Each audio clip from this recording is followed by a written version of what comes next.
fire Joe Barry. Fire Joe Barry. There is no benefit into keeping this man holding our team back. Honestly, it's probably a good thing that we lost. Because the more we lose, the higher a chance we get some change here. Because what have we seen this week? Last week, beginning of the season, last year as well, has been extremely, extremely frustrating and disappointing to see. And all I gotta say is, we need change. We need change because the performance we put on the field this Sunday against the Tampa Bay Buccaneers was embarrassing. Embarrassing. If it wasn't for the Raiders destroying the Chargers on Thursday Night Football, this would be the most embarrassing game of the week.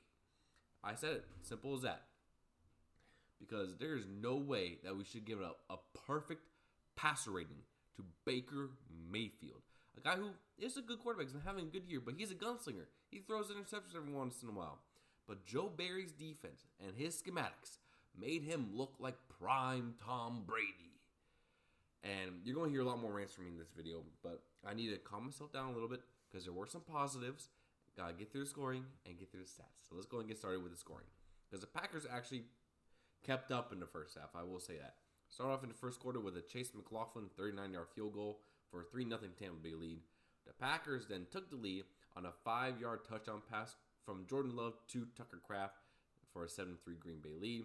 Tampa Bay took the lead back with a Mike Evans 19-yard touchdown pass. That guy, Hall of Famer, been really, really good for years for a 10-7 lead. Packers tied it up with a Carlson 36-yard field goal. And, of course, right before halftime, the Packers defense gave up a field goal, a 46-yarder by McLaughlin for a 13-10 Tampa Bay lead. Then the third quarter, on their first drive, Tampa Bay got a 26-yard touchdown pass to Rachaad White from Mayfield for a 20-10 Green Bay lead. Green Bay got within 3 with a Jaden Reed 17-yard touchdown pass on a beautiful throw and catch from Love for a 20-17 deficit. And then Cole Keith had a 2-yard pass from Mayfield for a 27-17 lead. Packers got within 7 on a 33-yard field goal by Anders Carlson. And then David Moore had a 52-yard pass from Mayfield for a 34-20 Green Bay defeat. Take a look at the box score for Green Bay. Love, 29 for 39, 284 yards, 2 touchdowns, no interceptions, got sacked twice. Not a terrible game from Love. He actually played pretty good. Aaron Jones, first game back in a while, had 13 carries for 53 yards. Run game was terrible, only has 60 yards on the ground. Receiving, Dontavian Wicks had a great game, 6 for 97.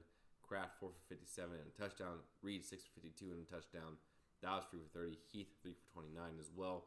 Bo Melton got his first catch of the year with a 1 catch for 7 yards. We did have a couple fumbles here, there. Defense, I will say this. We were able to generate a good amount of pressure here. Kenny Clark had 2 sacks. Van Ness had his third sack of the year.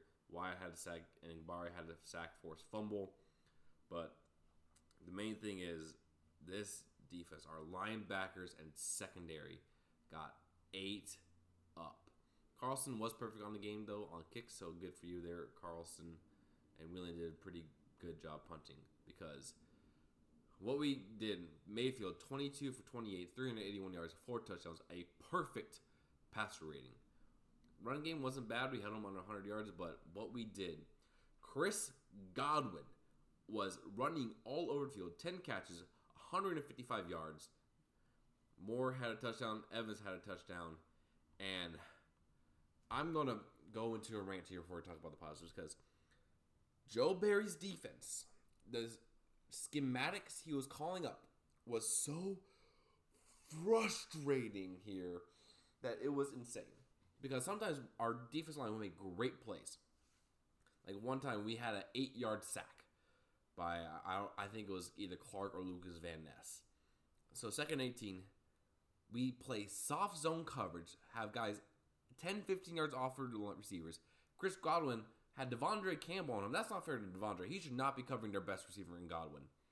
On a crossing route, guess what? 21-yard completion. First down. Like the sack doesn't even matter. And right before the first half, there is a situation where the Packers got a sack. I think that was the Van Ness sack. And then there was a holding call. 3rd and 28. second and 28, right? Think, oh yeah, we're going to not have a kick a field goal. We're going to do great.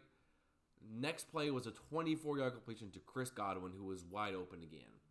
And time after time, this has been the story with the team. We were fooled in the weeks against the Chargers, Lions, and Chiefs because our offense played well and the defense did enough. But these past 2 weeks, our defense has reverted back to the form we saw against the Broncos, against the Falcons, against the Saints, and against all the other teams we struggled against this year, against the Vikings. And how this is the same thing last year and the year before. The scheme is flawed out of nobody's business. It's been proving all defensive coordinators that have been running the scheme or coaches that ran the scheme. The Vic Fangio 2-high shell safety that took care of Mahomes in like 2018, has been being picked apart. And all these guys have been fired. Brandon Staley's been fired. Vic Fangio got fired as a head coach, but he's now running defense again somewhere and he's doing pretty decent. The Browns defensive coordinator last year, Joe Woods, got fired. The Vikings defensive coordinator, Ed Donatel, got fired. And both those guys, their replacements, have their defenses playing fantastic. Jim Schwartz and Brian Flores. We could have had those guys if we fired Joe Barry last year. We could have had Giro Evero. We could have had Brian Flores. We could have had even Vic Fangio would do better because Vic Fangio actually adjusts on his defense. Unlike Joe Barry. Joe Barry is being stupid, stubborn, does not make any adjustments. He saw Chris Godwin bully us in that first half. Did not once make an adjustment. I am tired of this team being held back by coaching schematics because the talent on this defense is there. It's there. It's just this stupid scheme which has been having since Dom Capers started going down in the mid-2010s. I mean, even Mike Pettin would be better right now because he at least blitzed. He at least tried to innovate. And I think part of that was due to lack of talent. But now we have the talent here. And we are wasting it because I truly believe if we had a guy like Brian Flores, Ejiro Evero, someone like that as our D corner, we'd be doing so much better because our D linemen, we don't blitz, we don't do stunts. We have been getting pressure with just 4 guys. Imagine if we started blitzing and having that creative energy with the talent we have. We'd be really dang good. Because guys like Kenny Clark, I think Van Ness is coming along, Devontae Wyatt, Rashawn Gary, with an imaginative, creative defensive coordinator, be great. Be absolutely great. And I'm so tired of Joe Barry here. Matt LaFleur, if you do not fire him this offseason, you deserve to be fired. Because it is your job as the head coach to choose personnel. You see, this has not worked for 3 years now. Everyone sees it. Everyone sees it. And stop keeping your friend around. The dude has not been successful anywhere as a D corner. He was a D corner for the 0-16 Lions. D corner for the Commanders when they sucked on defense. And it's just, I just don't know what to say anymore about defense. I'm tired of seeing this. So tired of it. But there were some positives in this game. Jordan Love, for what is worth, had a pretty good game. Bounced back pretty well after the really rough game there against the Giants. When, again, 284 yards, 2 touchdown passes. Did not throw an interception. The offensive line did pretty decent in pass protection. Only gave it 2 sacks, one of which was on a 4th and 10 on the very last offensive play of the game for the Packers. That was terrible. Dontavian Wicks really continues to impress as a 5th-round rookie. 6 catches, 97 yards. He is really coming along. Tucker Kraft continue to show why we drafted 2 tight ends. I think him and Musgrave, when Musgrave gets healthy back next year, will be a really dynamic pairing. Makes things really fun. Jaden Reed, again, fantastic pickup. I honestly can't say enough about the offensive rookies we got in this class. So, and even Malik Heath has been contributing recently too. But that game is just awful. And right now we're 6-8, 3rd in the NFC North. And after having that 3-game win streak, I thought we were going to head into a very winnable window. And I have been left disappointed by this defense, is all I'm going to say. So, Let's do a quick look at the stats for the Packers players so far. Jordan Love, a 62% completion percentage, 3,300 yards, 25 touchdowns, 11 interceptions. Not terrible. A.J. Dillon still leads the team in rushing, but rushing touchdowns, we have 7 of them. The running game ain't doing too good.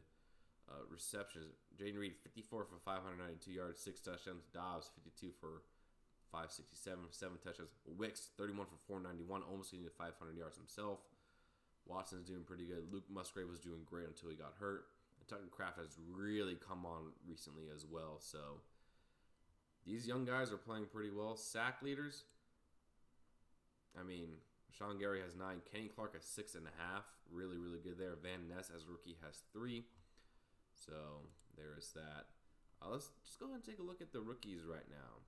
Van Ness currently has, what the heck play did I go to? But Van Ness has been coming along a lot better recently. Musgrave was really good before he got hurt. Jaden Reed, fantastic. Tucker Kraft, really good. Colby Wooden, not really seen a lot of. Sean Clifford's a backup quarterback, but here, Dontavian Wicks, fantastic pick in the 5th round. Carl Brooks has been really, really good. Carrington Valentine, when he's allowed to play the style he is, has been really, really good.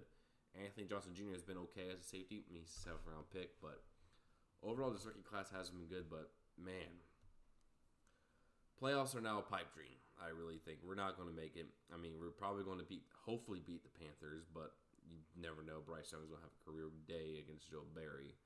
The Vikings got no hope against, and the Bears, I really don't know. But thank you guys so much for watching this rant. I am just so tired of this defense being frustrating the living heck out of me. But thank you guys for watching. If you enjoyed the content, please like, comment, and subscribe. And I'll be back tomorrow with my NFL Power Rankings.